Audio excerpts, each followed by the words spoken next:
Welcome to yet another Daily Tech News Show Weekend Edition, gratefully provided to you, and thanks for your support of this show. And today I'm very excited to welcome back Brian Hoffman to the show. Brian, good to have you back, man. Thank you, Tom. Glad to be here. If you explain to folks what you do, who you are, I mean, you're a pilot, Sure. is the easiest way, but how do you usually explain it? I'm a pilot that flies a lot of different schedules, but I also like my solar projects. I like my farm. I like all the stuff. So I have to integrate everything into my life. Yeah. Usually we're talking solar technology when we've had you on in the past, but wanted to talk to you about jet lag because we did a great episode a couple weeks back with Dr. Nikki about the app that called Time Shifter that will try to adjust you to flying across time zones. It was actually built for astronauts on the International Space Station who are flying very fast through many time zones all the time.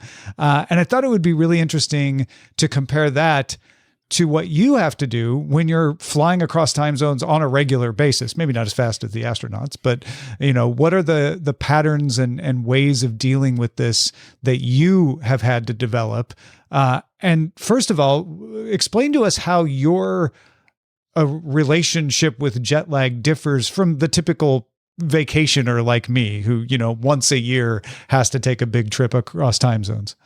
Well, depending on how I fly and depending on where I'm going to go, if I'm going to stay in the United States, I plan one way. If I'm going to fly around the world, I'll plan a different way because the number of time zones you travel across matters. And so if you're flying north and south, that's a lot easier because you're staying in a time zone. Yeah, right. But let's just say you leave Seattle to go to Miami. Well, you're doing it at 8 o'clock in the morning and you get there at 4 or 5 in the afternoon, or you're leaving there at 11 o'clock at night and going to get there at 7 o'clock in the morning the next morning. You have to plan differently. And so knowing what you're going to do drives your plan. And I imagine you do it regularly. It's and it's not something where it's like, okay, once a year or maybe twice a year, I have to think about this. Or even a business traveler who's crossing a couple of time zones multiple times a year. You're doing lots of different variations on this. For decades now. Yep. Yeah. So where do you start with? What are some of the typical things you look at? What you're going to do first is you're going to figure out your sleep pattern. So if I need to sleep earlier to be prepared to go fly a trip, then I want to do that 2 days early. If I'm going to be sleeping, if I'm going to get up and fly a really, really early trip, maybe I just want to go to bed a little bit earlier just to slightly move. If I'm going to go fly to Europe, I actually sleep differently than if I'm going to go to Asia. Mm-hmm. So if you take off and go to Asia, you get there in the morning. And so you kind of want to be ready when you get there, but you also are leaving 12, 13 hours prior. So that makes it really hard. So the next thing you think about on sleep is, am I going to take a nap when I get there or not? I know travelers, when I get there, they're going to sleep the entire flight. I'm not. But then they're going to want to get out and do something. I may have to take a nap, a 20-minute nap, a 45-minute nap, or a 3-hour nap, depending on where you're going and what you're doing, really can help a lot. And on those longer flights, do you sleep during the flight? If you're flying over 8 hours, it's mandatory that you have a third pilot. If you're over 12 hours, it's mandatory to have a fourth pilot. And then we rotate sleep schedules to be able to take a nap when you're not in the seat. Yeah. And how long do you nap for then? And do you really get good sleep on a plane? Are you able to do that? Some people do, some people don't. And that's obviously the trick. I sleep fairly well on an airplane because I've been practiced for so long. I set up my sleep right, my caffeine usage correctly. I drink plenty of water. I stay hydrated. I do all the things I'm supposed to do to minimize the exposure. And then quite frankly, if you try to go to sleep and you can't, well, then get up and do something else and then go give it a try again. Yeah. Caffeine usage is one that the Time Shifter app was very good at kind of educating you about. What's your approach to that and also to just food in general? Caffeine is interesting because as a pilot, if you are getting ready for the approach and landing phase, you want to be awake for that. So an hour to an hour and 20 minutes prior to that is when you want to use caffeine so that it's in your system and you've gotten the benefit of being caffeinated before you need it. But if you don't need it, because you're about to go fly and you just slept, well, then you don't want to take any caffeine at that point because you want to save the usage for later. Mm-hmm. So it's a lot different than someone getting in the back of the airplane than getting up in the front of the airplane. Yeah. And then as far as food goes, are there certain foods you try to avoid, or are there certain foods that really you find helpful? Well, I find a light snack is way more helpful than anything large. And so I might eat 2 or 3 times during the day, a lighter snack. But you eat a big meal. Everyone knows you eat a big meal. You just have this big gut bomb and you're not going to be able to sleep. Yeah. Yeah. How do you handle dark and light, both before the trip, during the trip, and after you get there? Before the trip, obviously blackout curtains, which my house, we've got very dark room because I need to be able to take a nap either before or after I'm going to go fly. Mm-hmm. Same thing in the hotels. You want blackout curtains. I know people who bring clothespins with them to pinch the curtains closed. I have at times used a chair in the room to make a set of curtains close a little more tightly so they can block out more light. Light is one of those things, like Dr. Nikki said, when the sun goes down, it gets dark, cool, and quiet. That tells your body it's time to sleep. Mm-hmm. It's Pavlovian to us, right? So I want to make those things happen when I want to go to sleep. And you're preparing your body by going to sleep a little earlier before. Is that roughly what you do? Sometimes you want to be completely awake. Yeah, yeah. And sometimes you want to be ready to go take a nap. It depends on the schedule. It's very, very different for the air crew. And if I'm going to fly 2 hours, I'm going to get there at 3:00 in the morning or 3:00 in the afternoon. There's a difference. If I'm going to fly that red eye and get there at 6:00 in the morning, when I get there, do I want to go to sleep right away, or do I want to get up and do my exercise, do all the other stuff, and then go take a nap? Yeah, but you're not gonna try to power through from 6 a.m. till bedtime that night. You're gonna take a nap. It sounds like. Absolutely, you have to, and it really just depends on what your schedule is, what you feel good about. Well, let's talk about it, because exposing yourself to light, probably the easier thing for people to deal with. There's usually a lot of light to be had if you want it. How do you use? What are your tips and tricks besides the clothespins and the chair for keeping things dark? I have a little red flashlight that I keep with me, and that way when I turn that on, if I need to use the restroom, I'm not, giving myself blue light. Mm-hmm. I have also seen people travel with a little night light. Now, a lot of hotels have now have the little small glowing light, but everybody has a shaver outlet. So if you bring your outlet or you bring your flashlight, you can plug that into the outlet, and now you don't have the whole bathroom lit up, and then you can go back to bed. Yeah, that's great. Do you have a better room location that you want to pick? Does that play into it? Yeah, I don't want the morning or evening sun, depending on when I need to get up to go fly. So if I'm about to fly east in the evening, then I would like a west room, to where it's facing, to where I'm not getting the sun, right? So I want it to be dark before I need to go fly. So if you're in Australia, obviously the south side of the building is better because you're in the southern hemisphere. Mm-hmm. If you're in Japan, you're obviously in the northern hemisphere. So figuring out a north room or a south room, east room or west room, it's when am I going to leave? When do I need to take off? When do I need to get ready to? And I want it to be dark or light, depending on what I'm about to go do. So yeah, the room selection is key. And I've changed rooms quite a few times. Yeah. I think that's something people these days are a little more reluctant to do. They just kind of take the room they get. But I remember when I was a kid, my parents always would ask to even see the room before they accepted it sometimes. So that's still a thing you can do. You say please a lot, and a lot of people will be more than happy to go, well, I have this other, option A or option B. And you take the one that's better. Right. Now, and in some of the notes you sent me beforehand, you mentioned breathing tech. What are we talking about there? All right. So let's just say you're wide awake.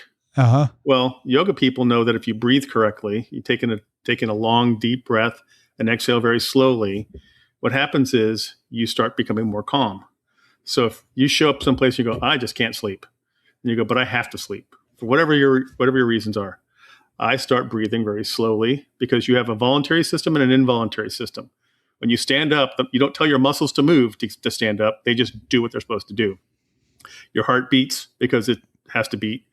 Your lungs, inhaling and exhaling is both voluntary and involuntary. So there's a connection between the two systems. So if you slow down your breathing, you slow everything down.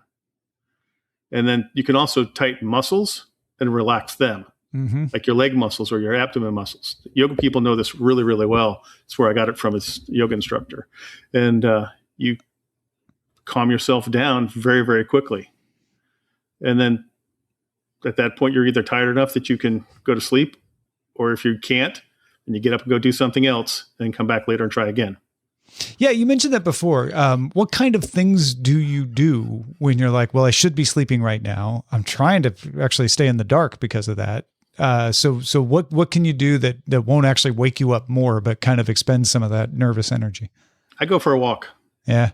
I don't go work out. I just go for a walk. Mm-hmm. You're not building up too much. You're just, right. Yeah. Just want to go burn off some of that time, effort, and energy and come back, give it a shot again. Yeah. Anything else, or does a walk usually do it for you? Tried and true. Yeah. Nice. Yeah. What other tips do you have for other people who either travel, professionals like yourself who travel a lot, and travel far, or just people who are interested in like, you know what, I want to take a really ambitious trip one of these days. And I want some of the best tips. The best things I can do is stay hydrated. Mm-hmm. Know what you're going to do for your activities. And sometimes going to the museum at 7 o'clock or 8 o'clock in the morning when it opens is better than going at 2 or 3 in the afternoon. Yeah. So sometimes you're going to be against the schedule of most people, but you actually get a better experience. Yeah, but take advantage of that. Yeah. Yeah. I've been to a couple of museums where you're there with 3 people. It's quiet. It's calm. You can look at the artwork. You can ask questions of the docents that are there. It's a wonderful experience. And other times you're in the middle of the thick of it with everybody else. Yeah. Yeah. And if you're going to do like my brother-in-law just came back from a trip where he went to several places, stayed in Europe for a couple of days, and he went to the Middle East for a day or two. He's got several time zones he's got to worry about.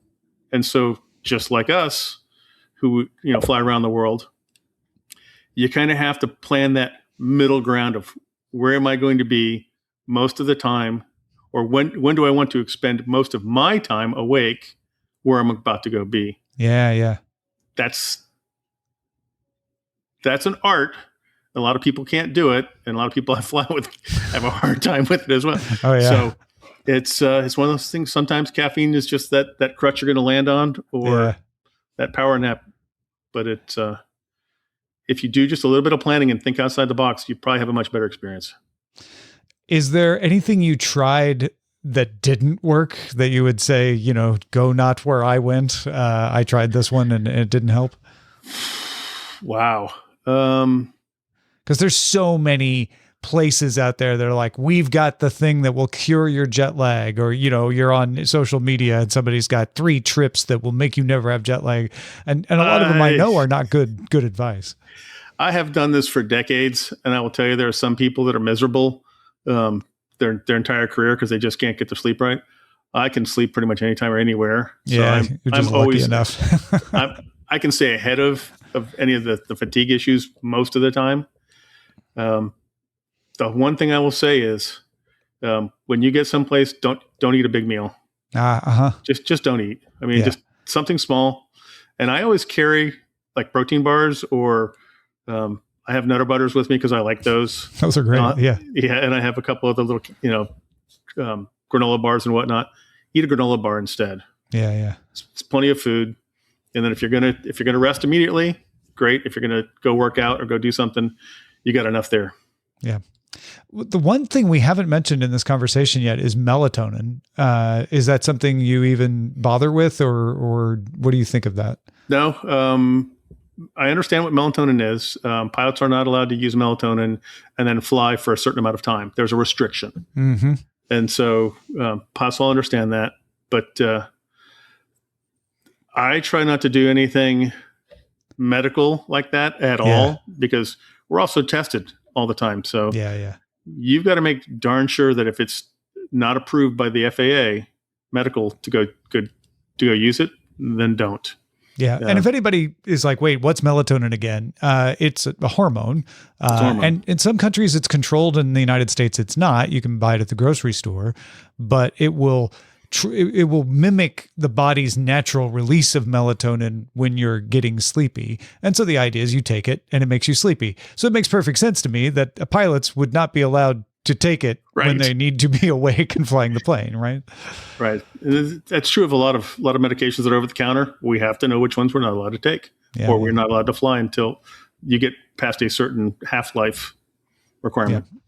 Well, Brian, thank you so much for helping us understand this a little better. Really appreciate it. If folks want to follow the many things that you do out there, because you've got a lot of talents and a lot of activities, is there a place you direct people these days?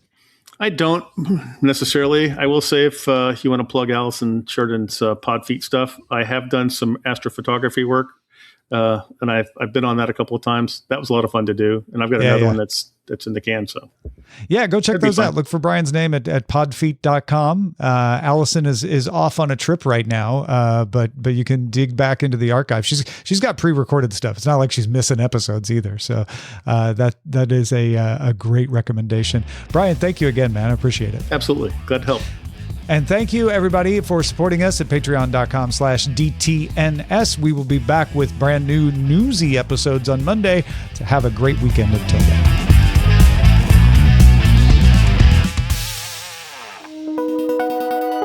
The DTNS family of podcasts, helping each other understand.